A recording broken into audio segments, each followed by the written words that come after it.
ఊహించిందే జరిగింది. అనుకున్నట్టుగానే కౌలు రైతుకు కాంగ్రెస్ వెన్నుపోటు పొడిచింది. ఎన్నికలకు ముందు రేవంత్ కౌలు రైతులకు కూడా రైతు భరోసా ఇస్తామన్నాడు. ప్రతి కౌలు రైతుకు 12,000 పెట్టుబడి సాయం అందిస్తామని ఓట్ల కోసం మాయమాటలు చెప్పాడు. తీరా అధికారంలోకి వచ్చాక అన్నదాతలకు సున్నం పెట్టాడు రేవంత్. కౌలు రైతుల సంగతి అటుంచితే భూ యజమానులకే రైతు భరోసా ఇచ్చే దిక్కు లేకుండా పోయింది. ఎన్నికలకు ముందు రేవంత్ ఏమన్నాడో మీరే వినండి. కౌలు రైతుకు వస్తుంది.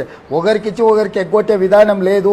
భూమి లేని ఉపాధి హామీ కూలీలకు కూడా సంవత్సరానికి 12,000 రూపాయలు ఇస్తామని చెప్పినాము. ఈ భూమి యజమానికి వచ్చేది భూమి యజమానికి వస్తుంది, కౌలు రైతుకు వచ్చేది కౌలు రైతుకు వస్తుంది.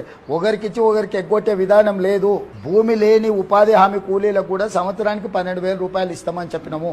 ఈ భూమి యజమానికి వచ్చేది భూమి యజమానికి వస్తుంది, కౌలు రైతుకు వచ్చేది కౌలు రైతుకు వస్తుంది.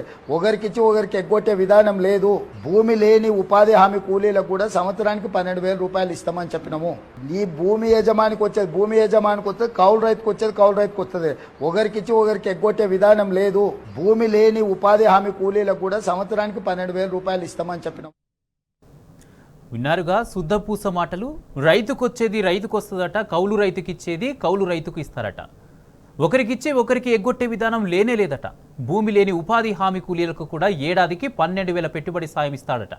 కామెడీ కాకపోతే ఒక్కసారి అబద్ధం చెప్పడమే తప్పు, అలాంటిది మళ్ళీ మళ్ళీ అబద్ధాలు వల్లవేస్తున్నాడు రేవంత్. భరోసా పథకం కింద 10,000 కాస్త 15,000 పెంచినాం ఎకరాకి. కూలీలకు లేదు, అందులో కౌలు రైతులకు లేదు. కేసీఆర్ ఇచ్చే దాంట్లో కౌలు రైతులకు ఈక్వల్గా రైతుతో పాటు ఇస్తామన్నాం, కూలీలకు 12,000 రూపాయలు ఇస్తామన్నాం. ఇంత నిర్దిష్టమైన ప్రణాళికతోని రైతుల కోసం ముందుకొచ్చింది కాంగ్రెస్ పార్టీ. ఈరోజు రైతు భరోసా పథకం కింద 10,000 కాస్త 15,000 పెంచినాం ఎకరాకి.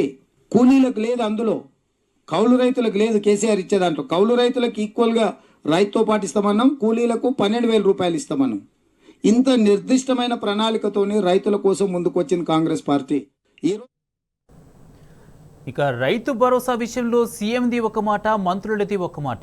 సాగు చేసే రైతుకే పెట్టుబడి ఇవ్వాలన్నది ప్రభుత్వ ఉద్దేశమని మంత్రి తుమ్మల మీడియా ముఖంగా చెప్పారు. అంటే కౌలు రైతుకు ఎగ్గొట్టినట్టేగా.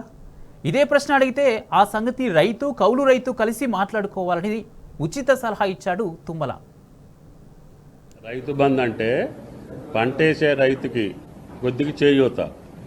నేను ఏదన్నా మిర్చి వ్యవసాయం చేసినా వరి వ్యవసాయం చేసినా నాకు 40,000 50,000 ఎకరానికి పెట్టుబడి అవుతుంది. 50,000 ఇవ్వలేం, కానీ ఉడతాభక్తిగా ప్రభుత్వం 10,000 రూపాయలు సాయం చేస్తే ఆయనకి చేతిలో ఉన్నా లేకపోయినా మొదలు పెట్టుకొని ముందుకెళ్తాడనే ఉద్దేశంతో చేస్తున్నాం.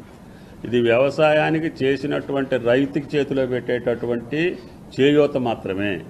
అది మీరు ఎట్లా చెప్తే అట్లా చేద్దామని చెప్పి దాన్ని అందుకని కొంచెం పక్కకు పెట్టి అందరు అభిప్రాయాలు తీసుకుంటున్నాం.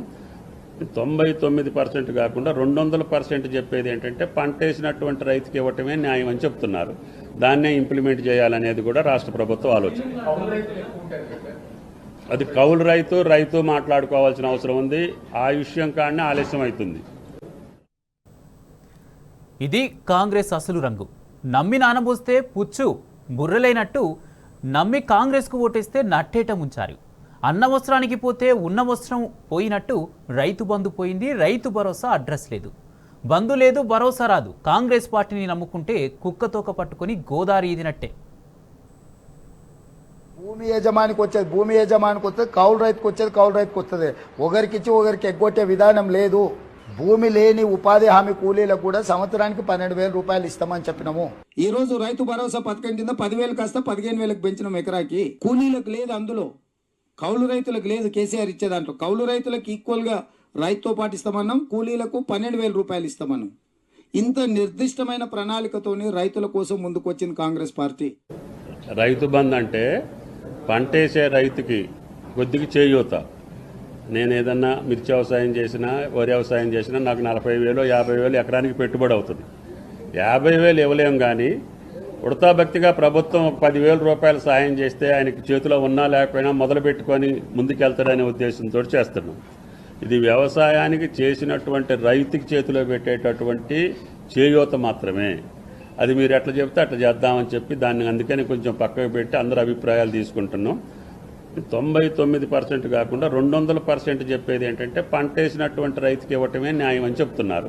దాన్నే ఇంప్లిమెంట్ చేయాలనేది కూడా రాష్ట్ర ప్రభుత్వం ఆలోచన. అది కౌలు రైతు మాట్లాడుకోవాల్సిన అవసరం ఉంది. ఆ విషయం కాడనే ఆలస్యం అవుతుంది.